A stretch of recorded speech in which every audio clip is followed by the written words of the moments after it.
दिए की लौ। एक प्रेरणादायक हिंदी सीरियल कहानी।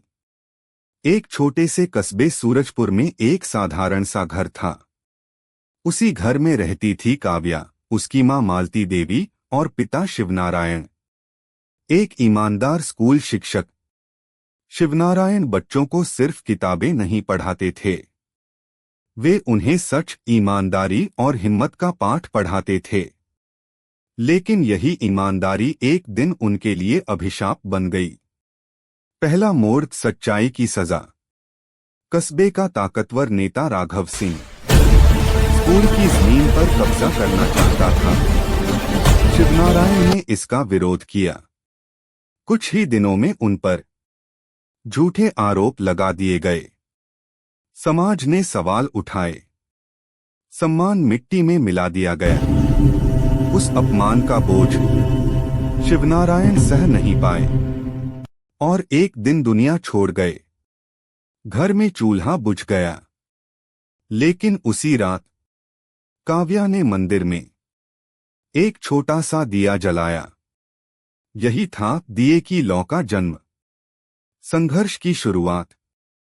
मां बीमार रहने लगी, पैसे नहीं थे, सहारा नहीं था। पड़ोसी ताने मारते, लड़की है, कब तक लड़ेगी। लेकिन काव्या चुप नहीं टूटी। दिन में पढ़ाई, रात में नौकरी, आंखों में आंसू, पर हाथों में जलता दिया। उम्मीद की किरण। काव्या का बचपन का दोस्त शेखर उसका साथ देता है। वह उसे बताता है, सच को दबाया जा सकता है, मिटाया नहीं। एक दिन काव्या को अपने पिता की पुरानी फाइल मिलती है। उसमें छुपा था राघव सिंह का काला सच। यहीं से कहानी नया मोड़ लेती है। काव्या अकेली नहीं डरती, वह सच लेकर लोगों के सामने खड़ी होती है।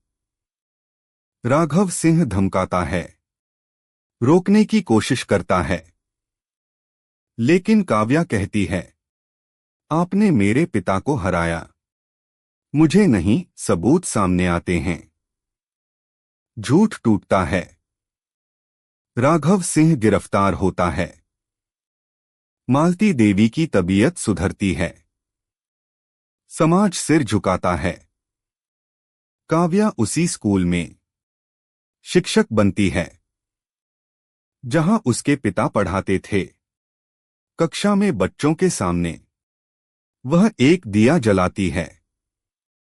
काव्या कहती है, ये दिया मेरे पिता की सच्चाई है, और जब तक सच है ये लौ जलती रहेगी।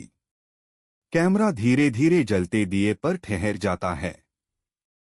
संदेश, सच को दबाया जा सकता है पर बुझाया नहीं।